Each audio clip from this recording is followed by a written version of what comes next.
bienvenue en Belgique. Je ne parle pas pour vous parce que vous y êtes déjà. Je parle pour ceux qui seront derrière l'écran. Voilà, et vous avez vu qu'en Belgique, il fait beau temps. Il y a quelques nuages évidemment, mais globalement, c'est temps sympathique. Voilà, très heureux de vous retrouver donc après quelques semaines d'interruption. Donc je vous invite tout spécialement pendant ce mois de septembre, je vous disais, à prier Saint-Michel Archange. C'est le mois de Saint-Michel. Donc vous faites ce mois de Saint-Michel, vous avez des petits livrets qui sont bien faits à ce sujet-là. Voilà. Et puis je vous invite bien sûr à porter, si vous ne l'avez pas encore, le scapulaire de l'Archange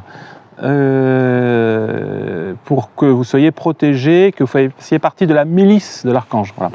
Et bien sûr, pour ceux qui le peuvent, à venir pèleriner en l'honneur de Saint-Michel, donc le samedi 5 octobre prochain, avec la présence de Monseigneur Morgan. Bon, vous le recevrez dans 15 jours, mais il reviendra après en Normandie, donc faire ce pèlerinage en l'honneur de Saint-Michel. Plus que jamais, il faut prier Saint-Michel. Pourquoi? Alors dire, non, c'est pour la France. Non, c'est pourquoi? Parce que Saint-Michel, c'est le protecteur de l'Église. Voilà. C'est celui qu'il faut invoquer de façon quotidienne pour l'Église, pour le pape. Voilà. Ça, c'est vraiment une invitation instante que je vous fais, parce que vraiment, on est au fond du gouffre. Alors, aujourd'hui, je vous ai tous distribué une feuille que vous avez tous entre les mains, comme ça. Pour ceux qui ne l'ont pas, j'en ai encore quelques exemplaires. Hop.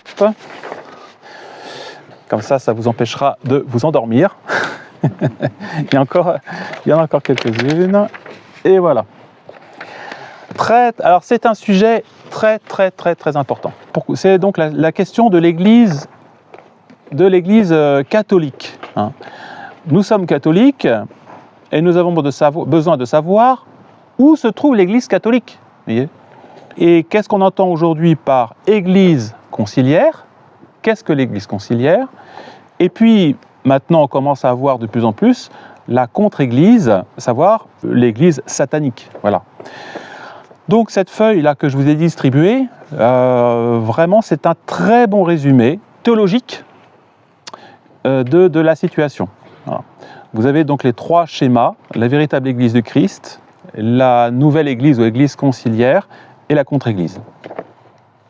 Alors on me dirait, mais bon, comment ce schéma a été fait? Qu'est-ce qui nous permet de faire ce schéma-là? Eh bien, tout simplement, c'est le catéchisme. Voilà, c'est le catéchisme. Pour dire ce qu'est l'Église, on va s'appuyer sur l'enseignement de l'Église elle-même. Voilà. Donc on va d'abord définir la véritable Église du Christ. Et une fois qu'on a défini la véritable Église du Christ, ça nous permettra de définir ce qu'est l'Église conciliaire. Parce que c'est vrai que c'est un terme qu'on emploie pour parler de cette Église qui est apparue après le Concile Vatican II, on l'appelle l'Église conciliaire, mais quelles sont ses caractéristiques fondamentales? Et vous verrez que là, ça vous donnera beaucoup de lumière sur la situation actuelle. Alors, la doctrine de l'Église n'a jamais changé depuis 20 siècles, il faut bien le dire, et l'Église, au moment du Concile Vatican, a préparé des schémas pour définir la doctrine de l'Église elle-même. Ces schémas, malheureusement, ont été déformés au Concile Vatican II, donc c'est intéressant de reprendre les schémas du Concile Vatican I. Le Concile Vatican I avait dû s'interrompre, vous le savez, en 1870 à cause de l'invasion de Rome. C'était la guerre, et donc le schéma n'a pas pu être voté. Alors, dans les 2 premiers chapitres de ce schéma, le schéma rappelle ce qu'est l'Église. Qu'est-ce que c'est que l'Église? Très important. Qu'est-ce que c'est que l'Église? L'Église, là vous avez dans le petit schéma, donc l'Église c'est le corps mystique du Christ. Si un jour on vous dit, mais monsieur, vous n'allez pas dire l'Église c'est le pape? Non. Vous allez dire l'Église c'est le corps mystique du Christ. Vous allez commencer par là. C'est donc le Christ qui est donc la tête d'un organisme spirituel, et on devient membre de l'Église par le baptême. Et les membres sont liés les uns aux autres et sont liés à la tête. Par quoi? Est-ce que c'est par l'obéissance? Non. Qu'est-ce qui fait que nous sommes liés les uns aux autres à la tête, pas au Christ? Eh bien, c'est la foi. Quand vous êtes baptisé, vous vous rappelez plus, mais quand vous avez été baptisé, l'Église vous demande, que demandez-vous à l'Église de Dieu? Vous ne dites pas, je demande l'obéissance au Saint-Père. Non. Que demandez-vous à l'Église de Dieu? Qu'est-ce que vous demandez à l'Église de Dieu? La foi. La foi. C'est ça, parce que c'est ça qui vous lie à Jésus-Christ. Et notre Seigneur, chaque fois qu'il faisait un miracle, c'était pour attester la foi ou engendrer la foi chez les fidèles. C'était surtout ça. Donc, bien se rappeler ça. Si on n'a pas compris ça, on n'a pas compris ce qu'est l'Église. On voit à ce moment-là, on verra l'Église comme une société humaine avec un chef et des évêques, et c'est tout. On ne comprendra pas. On verra les choses de façon purement extérieure. Très dangereux. Attention, ça ne veut pas dire que l'Église n'est pas constituée d'une hiérarchie. Mais à la base, l'Église, c'est d'abord le corps mystique du Christ.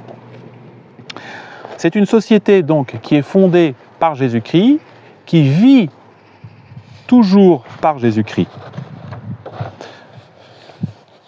Alors, vous avez dans le schéma maintenant ce qu'on appelle les notes de l'Église.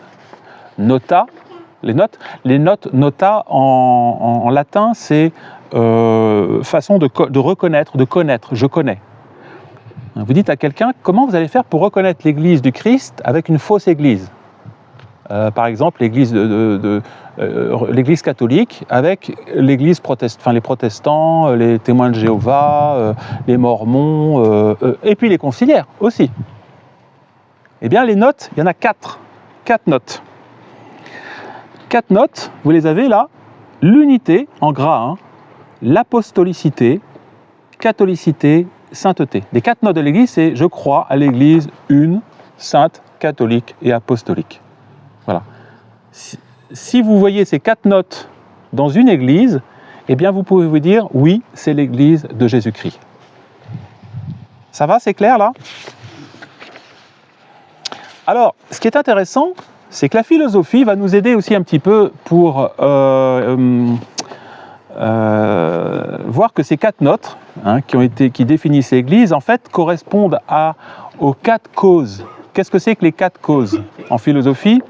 C'est quand on veut définir un objet, par exemple, ici, vous avez c'est un livre, un bréviaire. Quand vous montrez ça à un enfant, vous allez lui poser la question, qu'est-ce que c'est? Qu'est-ce que c'est? Donc 4 notes, ça va définir la chose. Par exemple, vous avez une statue de César, en marbre. Vous avez d'abord le sculpteur, qui va être qui a fait la chose? Le sculpteur, c'est la cause efficiente. La cause matérielle, de quoi est faite cette statue? Elle est faite en marbre. Et qu'est-ce qu'elle représente? C'est la forme, cause formelle. Elle représente la tête de César. Et puis le but, c'est ça le but, c'est l'intérêt, c'est pourquoi, à quoi ça sert. Qu'est-ce que c'est? Ça, c'est un bréviaire, c'est pour que le prêtre puisse dire ses prières. La cause qu'on appelle la cause finale, c'est la plus importante des causes dans un être. À quoi ça sert? À quoi ça sert? La cause finale, donc la cause finale d'une statue, c'est pour décorer le palais. Le portrait de César, une statue de César, c'est pour faire de la décoration, ou mettre en honneur la personne. Et donc, vous retrouvez là, dans les 4 notes de l'Église, eh bien, les 4 causes. Non, on va commencer par la cause finale, plus exactement. Voilà, cause finale. Alors, c'est la finale, le but. Salut, donc la sainteté des âmes. Sainte, l'Église est sainte, c'est le but, voilà. Ensuite, on va revenir justement à la cause matérielle. La catholicité, c'est-à-dire c'est toutes les âmes qui vont constituer, qui vont être membres de l'Église. Si je prends la cause efficiente, c'est-à-dire qui a fondé l'Église, c'est notre Seigneur et les apôtres. Bien sûr, notre Seigneur, pas tout seul, le Saint-Esprit, notre Seigneur, les apôtres. Donc c'est l'apostolicité. Et puis, la cause formelle, eh bien, ça va être quoi? Le reste, l'unité, la forme. Hein. Ce qui unit les intelligences et les volontés, c'est la foi. Hein. Donc l'unité. Alors, unité de foi, unité de culte, unité de gouvernement. Voilà, vous avez la triple unité de l'Église. C'est bon ça? Et là, vous avez donc les 4 notes de l'Église. Très intéressant. Après, vous avez les propriétés de l'Église.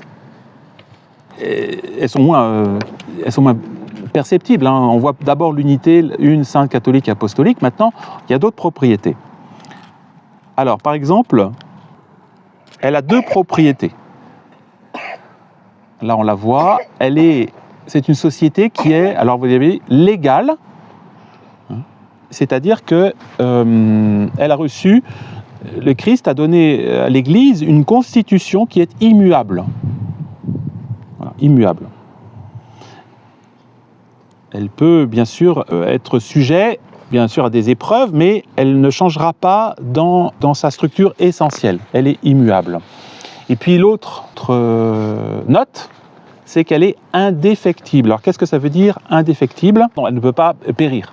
Voilà. Elle ne peut pas périr. Donc là, ça va, jusqu'ici, c'est pas trop difficile. Vous avez encore une autre caractéristique de l'Église, c'est qu'elle est visible. Voilà. Elle est visible. Donc ça, c'est une autre note importante. Elle est, voilà, on peut l'apercevoir. Elle n'est pas, comme le disent les protestants, purement spirituelle. Vous voyez, elle serait dans les cieux. Vous voyez, une sorte de corps mystique, vague et tout ça. Non, elle est bien visible. Elle est visible. Et puis une autre caractéristique, là, vous en avez, c'est celles qui sont soulignées. Hein. Donc le pouvoir, vous voyez, de l'Église, il est hiérarchique. Repose. Notre Seigneur a fondé l'Église sur Pierre. Et cette hiérarchie, c'est pas une hiérarchie collégiale. C'est des cardinaux qui seraient les supérieurs, c'est qu'elle repose sur c'est une monarchie. Tu es Pierre et sur cette pierre, je bâtirai mon église. Donc vous avez en haut, vous voyez, pouvoir hiérarchique, pouvoir monarchique. Alors, et puis vous avez encore une note là où une note qui est soulignée, nécessaire. Alors qu'est-ce que ça veut dire nécessaire? Eh bien ça veut dire qu'on ne peut pas se sauver en dehors de l'église. Elle est nécessaire au salut des âmes. On ne peut pas, pour aller au ciel, il faut faire partie de l'Église catholique. Voilà, au moins ce qu'on appelle in voto. Au moins avoir un désir sincère d'appartenir à l'Église catholique. Quelqu'un qui veut être baptisé, qui n'est pas baptisé, et qui dit oh là là, je veux être membre de l'Église, et puis il meurt avant, vous voyez, il fait partie de l'Église catholique, il est sauvé. Donc l'Église, vous voyez, c'est tout ça. Si vous enlevez un seul élément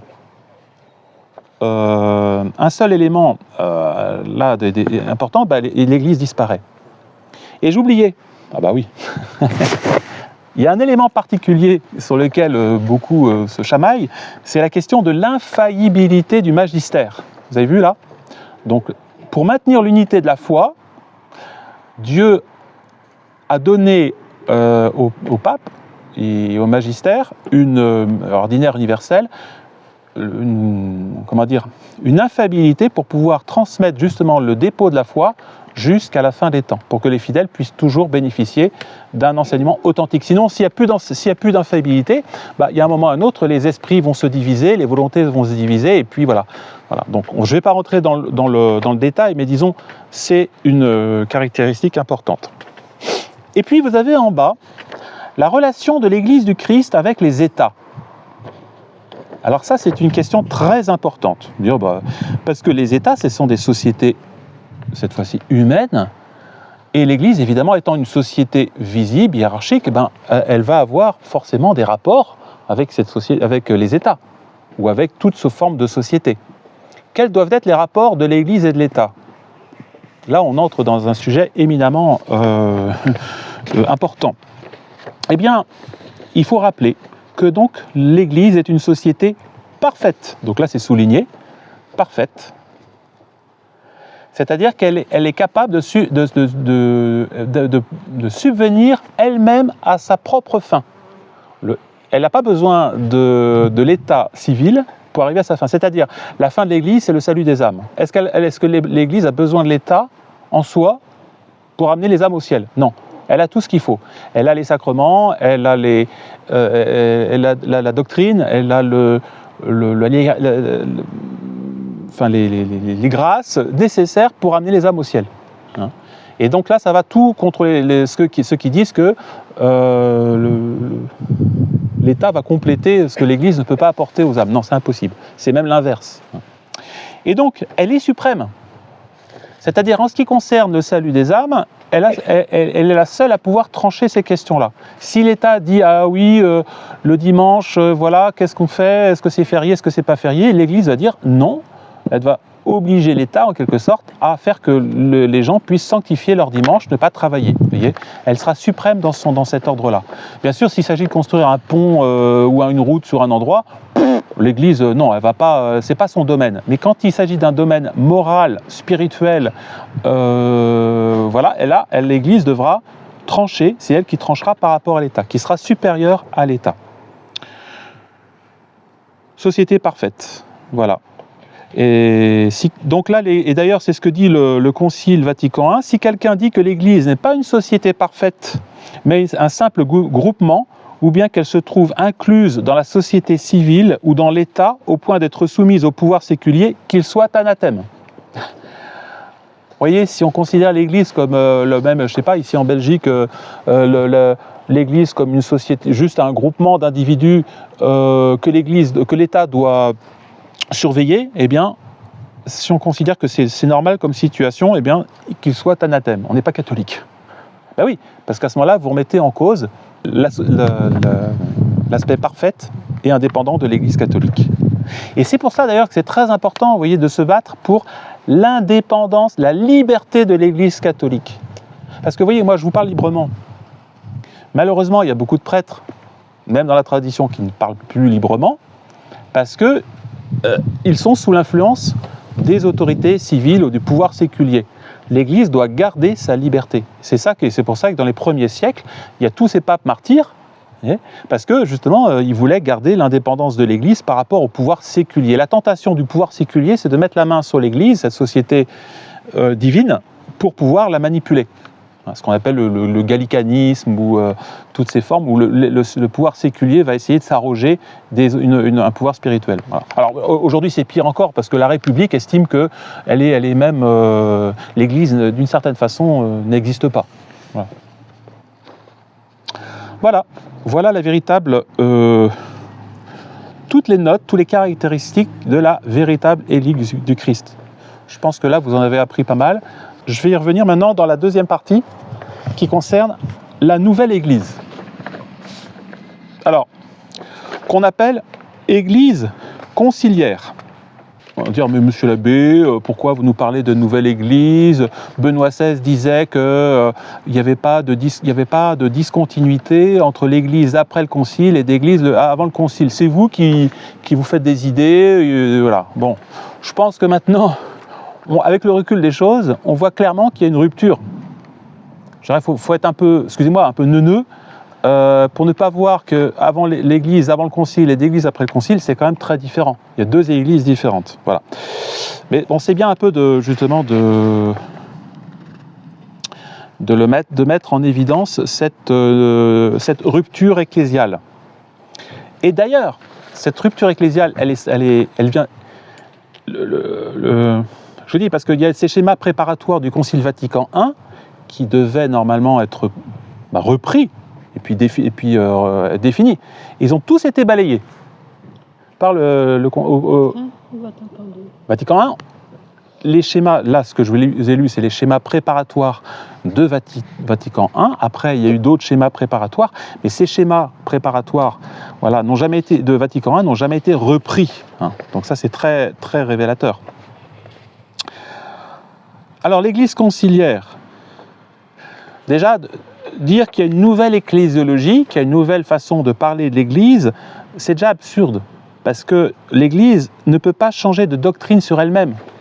C'est comme si du jour au lendemain, vous, monsieur ou madame, vous dites, bon, moi je vais me définir autrement. Alors certains, il y en a qui le font. Il y a dire, ah moi aujourd'hui je me sens femme, je me sens cochon d'Inde, je me sens éléphant. Mais non, mais je vous riez, mais c'est presque, on en est là. Eh ben, c'est cette mentalité évolutionniste qui fait qu'une chose n'est plus la même parce qu'on la définit différemment. On veut la définir différemment. Bon, alors que la chose reste la même. Alors, ce qui est intéressant, c'est que, effectivement, ce qui va constituer, et c'est le nouveau code de Jean-Paul II en 1983, qui va le dire explicitement, ce qui constitue la nouveauté essentielle du Concile Vatican II, dit Jean-Paul II, dans la continuité de la tradition, avec la tradition législative de l'Église, surtout en ce qui concerne l'ecclésiologie, constitue également la nouveauté du nouveau code. Donc, nouvelle Église, forcément, nouvelle loi. Nouveau code. Vous ne pouvez pas faire quelque chose. Vous dites, je vais changer mon entreprise. Elle va changer de nom, elle va changer de statut. Vous allez faire une convocation des membres et vous allez changer les lois. Hein, le patron n'aura plus tel pouvoir, les employés non plus. Enfin voilà, on va redistribuer les bénéfices différemment. On va changer la loi.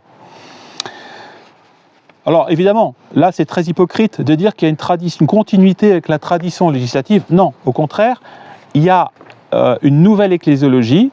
Et on peut dire que c'est un peu le propre des papes conciliaires de toujours dire d'essayer de faire croire que cette nouveauté, elle est traditionnelle. À ce moment-là, pourquoi parler de nouveauté si voilà, ça n'a pas de sens. Alors, ce qui est intéressant dans ce que dit quand on définit la nouvelle Église, parmi les éléments qui caractérisent l'image réelle et authentique de l'Église, il faut mettre en relief surtout les points suivants. La doctrine selon laquelle l'Église se présente comme le peuple de Dieu. Alors vous voyez là, donc l'Église, donc c'est le nouveau code, hein, c'est pas moi qui utilise le terme, c'est le nouveau code qui utilise ce terme de peuple de Dieu. Voilà, nous on disait avant l'Église c'est le corps mystique du Christ, et eux, dans le code, ils vont dire non, l'Église c'est le peuple de Dieu. Donc ça, vous trouvez ça dans le nouveau code. Et dans la constitution Lumen Gentium, c'est dans le concile, la constitution Lumen Gentium, est-ce que je l'ai mis là? Non, elle n'y est pas, bon, c'est pas grave. Et l'autorité hiérarchique comme service. Donc, vous voyez là par exemple, quand vous regardez autorité, donc, vous avez service et collège. La doctrine qui montre l'Église comme une communion, voilà, et qui par conséquent indique quelle sorte de relations doivent exister entre les églises particulières et l'Église universelle. Donc on parle de communion vivante, justement, pour faciliter l'œcuménisme. Alors après, la doctrine selon laquelle tous les membres du peuple de Dieu, donc là, après, on va voir justement les membres du peuple de Dieu. Qu'est-ce qu'ils font? Chacun, selon sa modalité, participe à la triple fonction du Christ. Fonction sacerdotale, prophétique et royale. Voilà, donc là, on a justement tout ce qui se fait en matière pastorale. Vous voyez, de la promotion du laïcat, eh bien, ça vient de cette nouvelle définition de l'Église. C'est pas quelque chose qui est apparu comme ça, tiens, ou l'Église synodale, c'est pas tiens, si on faisait du... Non, ça vient de cette nouvelle doctrine ecclésiologique. Ensuite, à cette doctrine se rattache celle concernant les devoirs et les droits des fidèles, en particulier des laïcs. Et enfin, l'engagement de l'Église dans l'œcuménisme.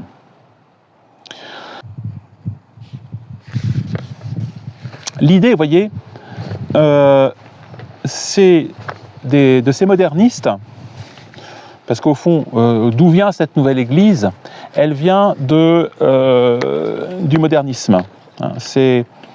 On retrouve, et le modernisme lui-même a reçu des influences protestantes. Hein. Parmi les idées du Concile Vatican II, on retrouve par exemple toutes les requêtes de Luther qui voient l'Église comme le peuple de Dieu, l'accent qui est mis sur le sacerdoce des baptisés, l'engagement en faveur du droit à la personne à la liberté en matière de religion. Voilà. Alors maintenant, on en arrive donc aux 4 notes de l'Église conciliaire. Alors, cette Église, elle n'est plus une. Elle est donc là. Une, c'est-à-dire œcuménique. C'est la feuille, là, vous regardez. Cette Église, elle ne cherche plus la sainteté. Quel est le but de l'Église conciliaire? Voilà, elle recherche le culte de l'homme. Elle met en avant l'homme, alors dans son sentiment religieux, vous voyez, elle n'exclut pas le sentiment religieux, mais elle va rechercher d'abord le plein épanouissement humain de l'homme. Cette Église, elle n'est plus catholique, elle va être croyante. C'est-à-dire qu'elle va être basée sur non plus la foi catholique, qui fait que nous sommes membres, mais sur le sentiment religieux. On fait partie de la grande Église, on est tous frères, vous voyez, avec les protestants, les musulmans, les juifs, tout ça, parce que nous avons tous un sentiment religieux. C'est ce qui explique la réunion d'assises. Vous voyez, la réunion d'assises, c'est l'Église conciliaire mise en forme visible. Là, on a le pape au milieu, qui cache sa croix, et puis vous avez tous les croyants qui se réunissent, là, chacun un peu selon son sentiment religieux. Voilà. D'ailleurs, dans la dernière réunion œcuménique, je ne sais plus qui avait lieu en 2000, enfin une grande, ils avaient même invité les athées. Oui, parce que les athées, ils ont quand même un sentiment religieux. Ils en sont là, Ah oui. Alors, on ne peut pas exclure les athées quand même. Et puis, dernière note de cette Église conciliaire, elle est donc, elle est conciliaire, c'est-à-dire elle ne remonte plus aux apôtres, mais elle remonte au concile qui est la nouvelle Pentecôte de l'Église. C'est pour ça que si vous n'êtes pas aujourd'hui, si vous dites non, je ne suis pas d'accord avec le concile, vous n'êtes pas catholique. On vous dira non, vous n'êtes pas catholique, vous faites pas partie de cette Église-là. On vous dira dehors, non. Alors, bien sûr, ce schéma que je vous fais, il est théologique. C'est-à-dire que, c'est un peu compliqué, mais les gens, il y a des catholiques qui font partie de l'Église conciliaire, mais qui n'adhèrent pas forcément à ces notes. Mais par contre, il y a une secte conciliaire, c'est-à-dire une secte moderniste, qui a infiltré l'Église et qui, elle, travaille avec acharnement pour l'aboutissement de cette Église conciliaire. Vous voyez, il y a un noyau. Il y a des gens qui ont cette doctrine dans la tête. Ça ne veut pas dire que tous les catholiques, tous les gens qui sont dans l'Église conciliaire adhèrent à ces choses-là. Vous voyez, eux, il y a des gens qui disent « Ah non, moi j'aimais bien la messe traditionnelle, quand même, les saints, c'est beau et tout ça. » Vous voyez, bon. Et puis les musulmans, non, certains disent non, quand même, ils n'ont pas la foi. Enfin, bon, ça, quoique, je connais même des prêtres traditionnels qui disaient finalement, même les musulmans ont la foi. Bon. Alors, cette Église conciliaire, donc, elle est née un peu, elle est née au Concile Vatican II. On pourrait dire que les modernistes ont pénétré l'Église déjà sous Saint Pie X, qui les a condamnés. Ils ont fait les sous-marins après, pendant quelques décennies. Et puis ensuite, quand Pie XII est mort, là, ils ont repris ils ont été mis en avant, ils ont repris les choses en main. Voilà. Et spécialement avec Paul VI, qui a été vraiment l'artisan de ce Concile Vatican II. Et il termine le Concile, vous connaissez son discours, en disant ceci. L'humanisme laïque et profane enfin est apparu dans sa terrible stature et a en un certain sens défié le Concile. Donc c'est le discours de clôture du Concile. Et il dit ceci. La religion du Dieu qui s'est fait homme, c'est-à-dire la religion catholique, s'est rencontrée avec la religion, car c'en est une, de l'homme qui se fait Dieu. C'est-à-dire là ce que vous avez le schéma ici. Que s'est-il passé? Alors, on va dire, ça a été condamné, qu'on a condamné le... Non. Un choc, une lutte, un anathème, cela pouvait arriver, mais ce n'a pas eu lieu. La vieille histoire du Samaritain était le modèle de la spiritualité du Concile. Une sympathie sans borne l'a envahi tout entier. La découverte des besoins humains, et ils sont d'autant plus grands que le Fils de la terre se fait plus grand, a absorbé l'attention de notre synode. Reconnaissez-lui au moins ce mérite, vous, humanistes modernes, qui renoncez à la transcendance des choses suprêmes et sachez reconnaître nos nouveaux humanismes. Nous avons, nous, plus que quiconque, nous avons le culte de l'homme. Voilà, et ce discours de clôture reflète exactement, vous voyez, cette nouvelle Église. Alors ensuite, vous avez donc, maintenant que je vous ai lu les principales notes, vous avez donc les autres caractères, propriétés. Donc la hiérarchie, l'autorité n'est plus hiérarchique, hein, elle va être c'est les fidèles qui participent donc à ce triple pouvoir du Christ. Et donc, d'où l'idée de faire des synodes diocésains, d'où l'idée de refaire des synodes régulièrement, l'Église synodale. Hein. Et l'autorité, normalement, le rôle du pape, c'est quoi le rôle du pape? C'est de confirmer les fidèles dans la foi. Hein. Voilà. C'est ce que notre Seigneur a demandé à Saint Pierre. Hein. Quand tu seras rétabli, confirme tes frères dans la foi. Bon. C'est le rôle du pape. Et là, eh bien, ça va être quoi? Elle va être chargée de développer le sentiment religieux des fidèles, des croyants. Bien sûr, il ne s'agit pas de heurter les musulmans, les juifs, tout ça, hein, de les aider à développer leur sentiment religieux. Parce que pour un moderniste, la foi, ce n'est pas une adhésion à une vérité révélée, la foi, c'est un sentiment. Hein.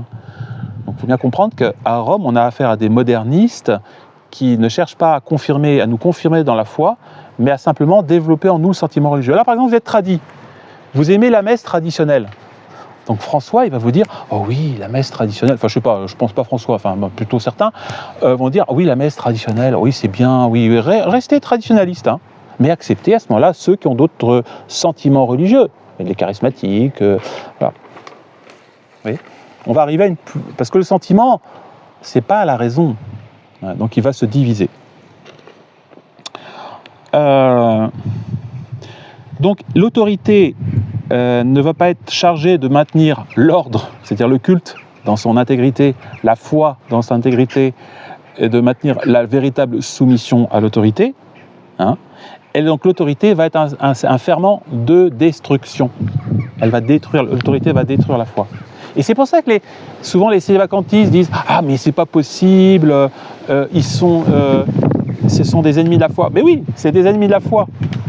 Hein.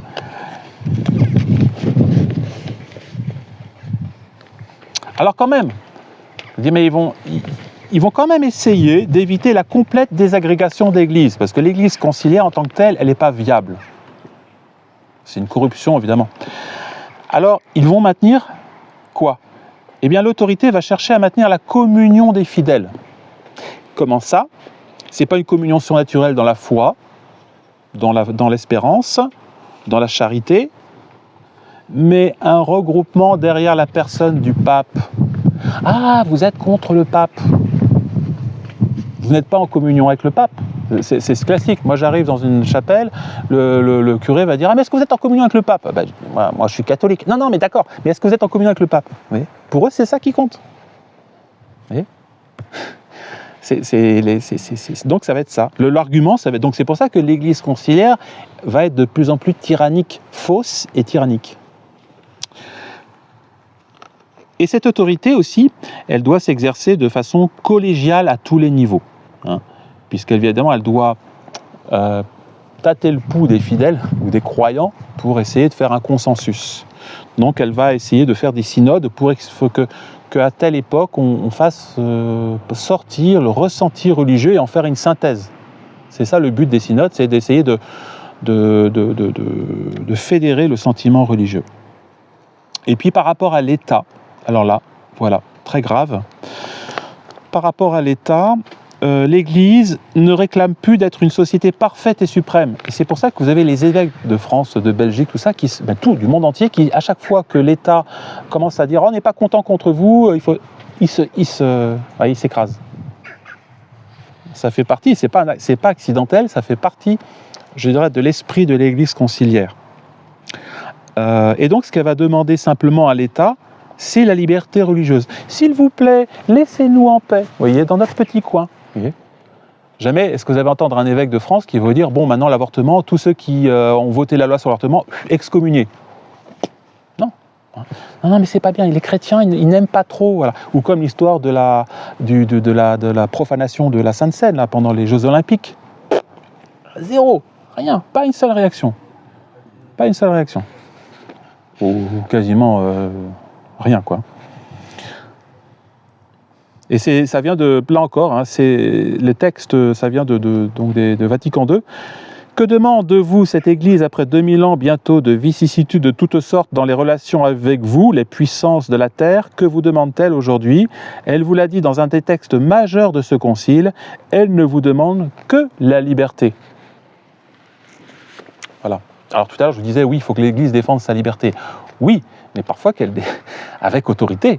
C'est-à-dire que quand les puissants de la terre commettent des choses graves, l'Église doit librement leur faire le reproche. Hein. Comme l'histoire de Jean-Baptiste dernièrement avec Saint Jean-Baptiste, pardon, avec Hérode. Hein. Ce n'est pas ta femme. Alors imaginez, on fait ce coup à Macron. C'est pas ta femme. Je veux dire, c'est pas ton homme. C'est ce que Monseigneur Vigano a déclaré. Il a dit, il parle de Macron avec son Jean-Michel et de Obama avec son homme aussi. Vous voyez? Ah, ben voilà, c'est la hein? Son Michel aussi, c'est un Michel Obama, c'est un homme. Pour ceux qui ne savaient pas. Et Bush, je pense que la famille Bush, c'est un peu pareil. Enfin bon, bref, on est dans le glauque là jusqu'au bout. Et donc l'Église doit pouvoir librement dénoncer des scandales. Parce que là, effectivement, pour des petites gens, qu'un jeune homme de 40 ans vive avec un homme de 60 ans et gouverne la France, on se dit non mais on est où quoi? Vous voyez, c'est pas moral, c'est dans l'immoralité totale. Voilà. Alors il faut bien voir que comment dire, vous voyez, il faut pas, après dans la réalité, il faut pas mettre des frontières absolues. Hein, je vous ai dit, il pouvait très bien avoir ici des catholiques, enfin dans l'église conciliaire, des gens qui ont la foi catholique. Alors maintenant, on en arrive à la contre-église. Et vous voyez, le démon est malin. Pour faire passer les hommes, sous son empire, donc là, ici, c'est une bataille entre le Christ et Satan. Et qu'est-ce que va faire le démon? Il a créé de toutes pièces cette église conciliaire pour faciliter le travail de la contre-église, pour faciliter le passage des catholiques justement ici, ou faciliter le combat de l'église contre affaiblir l'église catholique. C'est ce que disaient donc les principaux ennemis de l'église catholique, c'est pas tellement, on pourrait dire les satanistes, hein, c'est on pourrait dire les libéraux, les modernistes. C'est pour ça que Saint Pie X, quand il condamne le modernisme, il dit c'est vraiment l'hérésie ultime, hein, celle qui va vraiment être l'égout collecteur de toutes les hérésies. Bon, un égout collecteur, ça fait penser aux baignades à Paris, quoi. Ces pauvres nageurs qui se nageaient dans les égouts de Paris. Ah ben c'est ça. Alors, cette contre-église, donc là vous avez les 4 notes de la contre-église qui sont bien mis en évidence. Elle est donc anti-chrétienne, elle n'est pas humaniste, elle repose sur un faux bonheur. Ses membres sont les enfants du Verseau, bon, c'est une façon un peu générique de dire les choses, et puis elle repose sur l'initiation. Alors, cette notion de contre-église, en fait, saint Thomas en parle dans sa Somme théologique, mais ça passe un peu inaperçu et pourtant c'est un article très important. Saint Thomas d'Aquin se demande dans une question si le démon est la tête des méchants. Vous voyez le démon? Et il dit oui. Autrement dit, les méchants forment un certain corps mystique. C'est ce que Jean Vaquier explique bien dans ses différents écrits. Et le diable est la tête. Donc, comme vous voyez, le corps mystique du Christ et le corps mystique de Satan. C'est pas, attention, on va voir, il y a quand même des différences. Il n'y a pas une symétrie parfaite. Le Christ, lui, va exercer une influence extérieure sur ses membres, intérieure essentiellement, mais aussi extérieure, par justement les événements qui arrivent, mais d'abord essentiellement intérieur, par la grâce. et en même temps, il gouverne extérieurement par des lois. Bon, les lois civiles, normalement, et aussi les lois de l'Église, les lois, le culte, les lois cultuelles, etc. Et par tous les événements qui, au quotidien, à chaque instant, manifestent la volonté du Christ. Donc vous êtes ici, je dirais, vous l'êtes par la volonté de notre Seigneur. Bon. Le démon, lui, ne peut pas pénétrer dans les volontés. Donc son gouvernement ne va pas être le même. Il va être tête, mais seulement d'un gouvernement extérieur. C'est pour ça qu'il va employer des moyens qui vont être plus tordus, comme un tyran, voyez. Alors comment il va gouverner? Il va amener les hommes à sa fin, à son but, et le but de Satan, c'est la désobéissance, c'est la rébellion, c'est la révolte à la loi de Dieu. Donc c'est ce que dit saint Thomas. La fin que le démon se propose est de détourner de Dieu la créature raisonnable, et ceci à raison de fin. Voyez. Donc normalement, on est fait pour... notre but, c'est unir à Dieu, connaître Dieu. Et lui, il va tout faire pour nous détourner de Dieu. Et pour lui, c'est un but. C'est à raison de fin. En tant que... Et il va le faire, et saint Thomas le dit, vous voyez, qu'on le recherche sous couleur de liberté. Donc la révolte, en fait, il va utiliser le terme de liberté, au nom de la liberté, en fait, et c'est ça qu'on voit, on voit la trilogie révolutionnaire, liberté, égalité, fraternité, pour amener les gens à sa fin, à sa révolte. Donc c'est une liberté, en fait, qui est une licence. Pour autant, donc, que les hommes en péchant sont amenés à cette fin, ils tombent sous l'empire et le gouvernement du démon, et de là, il est leur tête. Donc il amène les gens essentiellement par une révolte individuelle, par le péché, essentiellement, à se détourner de Dieu. Alors je vous lis ce que dit... j'ai pas la note là. N'est-ce pas au cri de vive la liberté? Et d'ailleurs c'est marrant parce que vous voyez l'ouverture des Jeux Olympiques, c'était ça.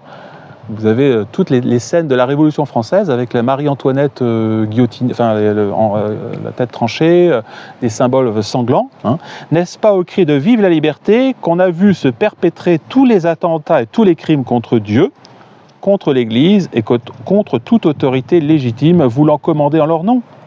Comme il serait bon de livrer cette doctrine de saint Thomas à la méditation de tant d'esprits ingénus qui se persuadent qu'il n'y a rien de plus louable et d'excellent dans ce cri devenu le cri de ralliement de la société moderne. Voilà, les 4 notes là. Alors la cause formelle. Donc ce qui distingue la cause formelle, la forme de l'Église, de la contre-Église, c'est quoi la forme? C'est les antichristes. Elle n'est pas anti-musulmane, anti-juive, non. Elle est la forme de l'Église contre-Église, elle est antichrist. Oui. Antichrist. Alors après, elle va prendre elle va se grouper de façon diverse. La franc-maçonnerie, le communisme, l'islam, le judaïsme. Alors peut-être que toutes ces formes, ces mouvements vont être parfois opposés les uns aux autres. On a l'islam qui s'oppose parfois aux juifs, on a etc. Mais au fond, ils ont un point commun, tous, c'est de détruire les plans de notre Seigneur. Et ils ont 2 façons de l'opérer. C'est le fameux solve et coagula, 2 phases. On détruit ce qui est de notre Seigneur, puis après on reconstruit. Solve et coagula. Les éléments les plus actifs dans cette conspiration contre le règne du Christ, bien sûr, c'est on a le mondialisme, la franc-maçonnerie. Enfin voilà, on pourrait dire aujourd'hui c'est vraiment la phase, c'est les éléments les plus actifs. Cause efficiente. On avait dit que dans l'Église catholique, ce sont les apôtres, c'est notre Seigneur, c'est le Saint-Esprit. Quelle est la cause efficiente de la contre-Église? Eh bien, c'est le diable, évidemment. C'est le diable. Et tous ces suppôts qui vont recevoir du diable une initiation. Alors que cette initiation peut être, voilà, que vous avez en gros, hein, qui peut être diverse. Vous avez Jean Vacquier qui explique là encore très bien comment parce que certains disent, mais qu'est-ce qu'on entend par initiation maçonnique, hein? C'est une forme d'illumination, si on veut, enfin, à l'envers, d'enténébrement, on pourrait plutôt dire, hein, de l'esprit par des forces maléfiques. Vous voyez, voilà. Alors, vous voyez, donc ce qui est grave dans la franc-maçonnerie, certains disent, ah oui, le fait de faire du dialoguer avec le diable et tout ça, bien sûr. Mais ce qui est encore plus grave, c'est l'enténébrement de l'esprit. Enfin, donc là, le but, c'est de proposer un faux bonheur. Le faux bonheur, le démon va attirer à lui tous ceux qui veulent le pouvoir, l'argent, etc. Aux communistes, par exemple, il va promettre une société sans classe. Aux musulmans, un paradis sensuel. Aux juifs, la domination sur le monde par le mondialisme. Voilà. Vous serez heureux quand vous dominerez le monde. Aux adeptes du New Age et tout ça, c'est une fusion, une sorte de fusion dans le monde, dans le cosmos. Vous voyez, être en harmonie avec le cosmos. D'ailleurs, je dis faites attention parce que justement, avec l'histoire du Covid, il y a toute une résurgence de tendances New Age qui aujourd'hui vous propose justement de résister au mondialisme par ce moyen-là. Vous avez par exemple, comment il s'appelle, Crève-Cœur, qui est un Belge d'ailleurs, qui n'est pas idiot, hein, qui nous crève le cœur lui. Hein. Pour conclure sur cette feuille-là, il faut remarquer que cette nouvelle ecclésiologie, enfin cette nouvelle église, hein, c'est une transition entre l'église catholique et la contre-église. Voilà. On va passer, si on veut, de là à là, en passant par là. Et on voit bien, tous ces jeunes, cette jeunesse qui n'a pas été bien éduquée, qui n'a pas été bien catholicisée, hein, elle arrive là, et puis finalement, une génération après, les gens, ils sont là. Le satanisme, aujourd'hui, quelle est la cause du satanisme? Bon, bien sûr, il y a le monde, hein, le monde adresse le monde, mais c'est lié à la faiblesse de l'Église conciliaire. Hein. Si vous remplacez la foi par le sentiment religieux, par un culte magnifique, un culte avec des cathédrales, avec des liturgies insipides, grotesques et tout ça, et c'est évident que vous allez amener des chrétiens vulnérables ou des gens fragiles ici, à adhérer à venir dans la contre-église. Et on voit bien, l'histoire du Covid, les gens se sont précipités sûrement vers des choses qui n'étaient pas du tout saines. Voyez, si vous prêchez, on ne prêche plus à l'homme, voyez, à une sainteté, la véritable sainteté, si vous proposez des saints à la Paul VI, et, parce qu'ils l'ont entre guillemets canonisé, ou des saints qui n'en sont pas, hein, et voilà, vous amenez les gens forcément, vous préparez les chrétiens à construire une société socialiste universelle. Ouais. Et les pires aujourd'hui dans le système actuel, je vous dis, ce sont les catholiques conciliaires. Ce sont eux, vous discutez avec eux, vous voyez, les clergés conciliaires, ce sont eux qui préparent cette société-là. Et François en tête. Voilà, François en tête. Alors voilà, donc tout ça évidemment, alors il ne faut pas se décourager, parce que on sait que tout ça n'a qu'un temps. Notre-Dame triomphera à la fin, et le Saint-Père consacrera la Russie. Et on parlait tout à l'heure de la consécration. La consécration, ça sera justement le signe d'un retour de la hiérarchie à la foi véritable, et justement d'un rapport juste entre l'Église et l'État. Et cette Église conciliaire, finalement, qui est une construction humaine, humano-diabolique, hein, eh bien, elle périra, elle s'effondrera. Et cette contre-Église également, vous voyez, le bon Dieu la fera disparaître d'un souffle de sa bouche.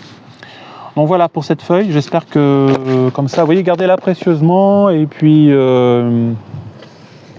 méditez dessus.